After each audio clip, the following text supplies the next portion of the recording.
The Sandbox video podcast is brought to you by smartShift, the global leader in intelligent automation for SAP transformations. Hello, and welcome to the Sandbox video podcast. I'm your host, Joyce Kulhawik. Today, I'm joined by Derek Oats, Chief Executive Officer for smartShift, a company that has been helping businesses all over the world for the past 20 years. smartShift is known for helping SAP customers migrate their software and modernize their applications. The man leading the charge for smartShift is Derek Oats. Derek has been at the helm of smartShift for a little over 2 years. Prior to that, he was CEO for SNP Group, and before that, he served in a variety of executive leadership roles at SAP, IBM, Oracle, and Akamai. Derek, welcome. And from where do you hail today? Joyce, today I am in my home office in Lake Mary, Florida. Wonderful. We're so glad you could be here, and we're going to just jump right in. smartShift is 20 years old, and its customers are well-known companies from all around the world. But there are undoubtedly a few people out there who don't know about smartShift. So please break it down for us. What does smartShift do? So smartShift, we make intelligent automation software that helps SAP customers upgrade and migrate to the latest version of SAP, as well as the cloud. So we make software that makes it easier for customers to stay current on the latest versions of the software and also move to the cloud. All right, let's get a little bit more specific for our audience. How does somebody know when they need smartShift? Give us an example of a problem that might come up for a company where they suddenly realize, hey, we've got this problem. Could smartShift help us with that? Sure. So we partner very closely with SAP. SAP makes big software for the majority of the Fortune 500 companies that are out there. And so as part of these large enterprise software packages, there's a requirement for the customers to stay on the latest and greatest version of the application from the vendor, which is SAP. And the customers have a couple of options when they look to do upgrades or when they look to make moves and transformation to the cloud. They can either leverage people and a people-driven approach to handle all the upgrades, apply all the patches, or they can leverage software provided by smartShift, which is built off of an intelligent automation platform, which drives higher quality and reduces the amount of people work required to actually keep current on the software or move to the cloud. Okay, so you've used a phrase that you talk about a lot, and that is intelligent automation. And I have to say that on the one hand, that phrase can be a little disconcerting. I hate to think of technology being smarter than I am, but that horse has left the barn. In other settings, in many settings, intelligent automation can be very useful, incredibly productive. So what do you mean by intelligent automation? So what we've done is we have a platform where we've gone out and helped transform hundreds of customers over the last 20 years. And every time we go out and leverage our software to deliver a guaranteed solution to the customer, we're taking all of the learnings from those solutions that are delivered and putting them back into our platform from a software perspective. So underneath the platform, we have, if you will, a rules engine. So we go out and we look at all the custom application code inside a lot of these big customers from an SAP perspective, help them transform and leverage as much of it from a software and machine learning perspective by building all of that intelligence into the actual software. Therefore, the customers aren't so reliant upon people instead of having the software take care of it. But people still have some impact on what they choose. For example, it sounds almost like there's sort of an a la carte menu of things that they can import. Yes, so there is certainly a people component to it. By using the software and automation platform, people are still involved, but it's less people required. If you don't leverage software, you need more people involved in the actual process. The other side to it is anytime you can have a platform like ours involved and engaged, it drives the quality up because you have less human error involved. which is one of the reasons why customers use us. Once we typically get engaged with a customer, we're very sticky and they don't want us to leave. That's a good thing. So the bottom line then, what is the upside for companies that hire smartShift? Exactly what do they get from the deal? What's in it for them?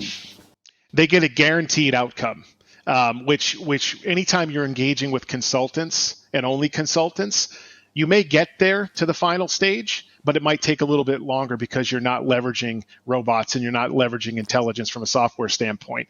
They're getting a guaranteed outcome. They're getting much higher quality, less errors, and they're getting a condensed time frame in which the solution is delivered. So we're faster, the quality is higher, and there's less risk involved. And for a lot of these big Fortune 500 companies that rely upon SAP to run their business, oftentimes their risk profile is very low because they just can't afford to have mistakes with their systems that are running their businesses. Right. Now, you have served in executive leadership positions and headed up major leading companies, but you decided to take the helm at smartShift, and you're clearly very passionate about it, and that's got to be very inspiring to your whole team. But what was it about this company that spoke to you, that made you want to make this move and take the reins? So even though I'm relatively new to smartShift, having been here for a little over 2 years, I've actually been referring customers to smartShift since 2013. So it's pretty simple and easy to go to a place that you know makes a great product and makes customers happy. When I finished up at my last place, one of the folks at smartShift who I knew reached out to me and said, "Hey, what are you up to? What are you going to do?" And at the time, I had planned on taking some time off. And then I decided to do a little part-time work with smartShift from a consultant perspective. And my wife likes to laugh at that because I don't typically do anything part-time. And as we started to get from part-time into logging a lot of hours, the guys over at smartShift said, "Hey, don't you think it probably makes sense for you to come over and run this?" And that's kind of how it happened. So first engaged with them back in 2013, started referring customers over to them, and always kept in touch with the people at smartShift. And then when the timing was just right, when I left my last company and they were also looking for a new leader, it just matched up and it made sense. Right. I mean, this was the place that it sounds like you were destined to be. You kind of paved the path and then arrived there.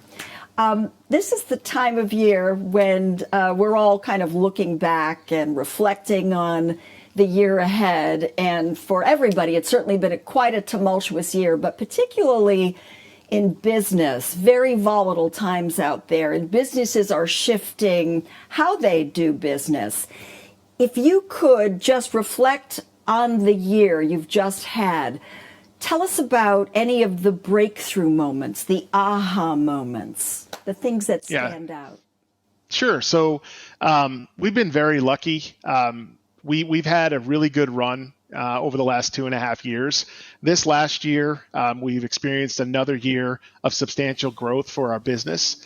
I think which is always great, right? I think the biggest thing that I can look back towards is we actually had our annual survey of the employees, and we got very, very high marks with regards to our internal employees referring or feeling comfortable referring friends and family to come and work at smartShift. So as I always tell the team, it's always great to have good results, but the culture of a company and the results that are driven are not disconnected entities.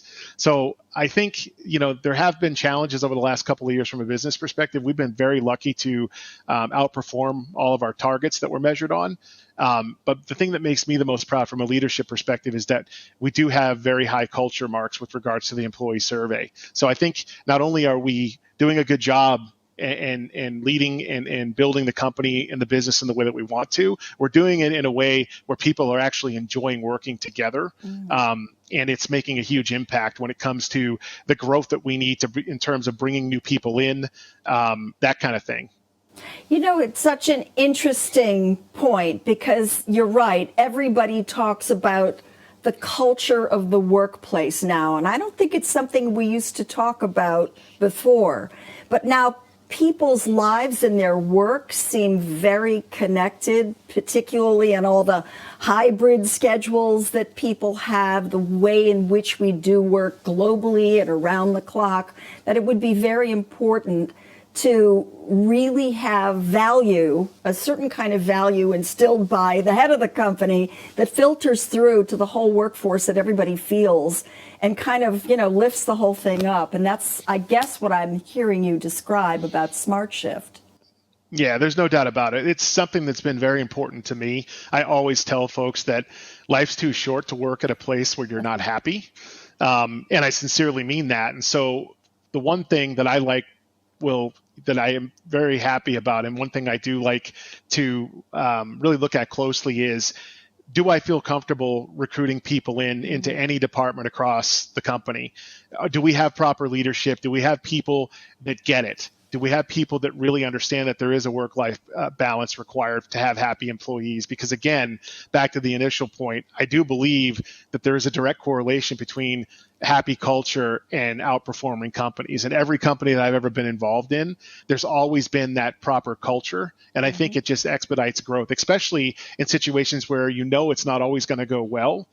The true test of all of those things is, how do you respond when things aren't going well? And if you don't have a culture in place when that happens, and inevitably so it will, it gets a lot tougher to bounce back from things if you don't have the right people that truly get it and lead from a culture perspective.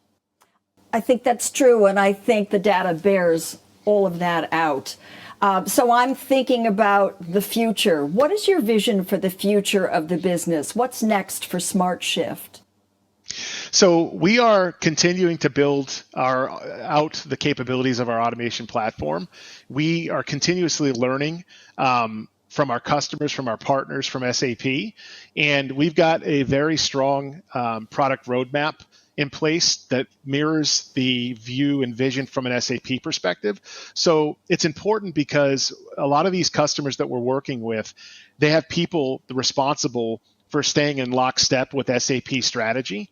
The vision that we have is we will continue to be that partner that really helps the customers feel like they are partnered with the right people that understand what SAP strategy is, and more importantly, has the ability to help the customer stay in step with the strategy built on software. Right now, and there's every partner that we talk to, including SAP, there's a massive concern over resource shortages.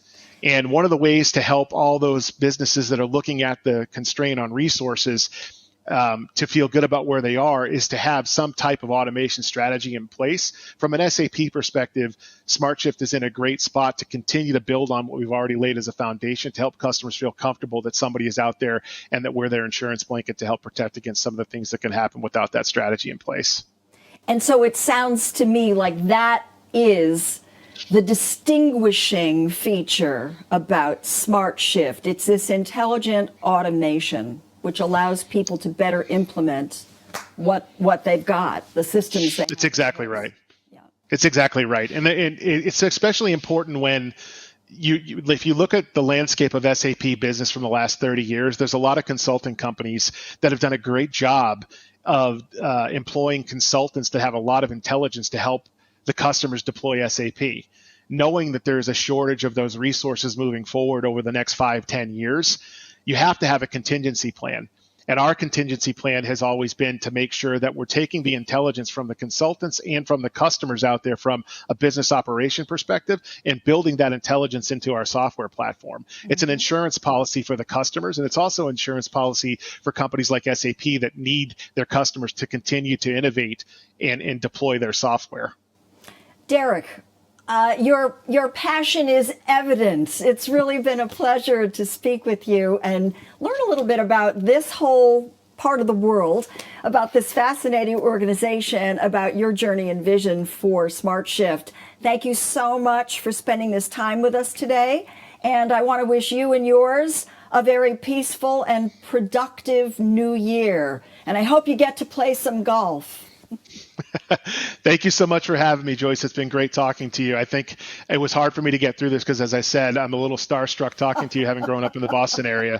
So I appreciate it. Now I get to go tell all my friends from Boston that I just did an interview with Joyce Kulhawik.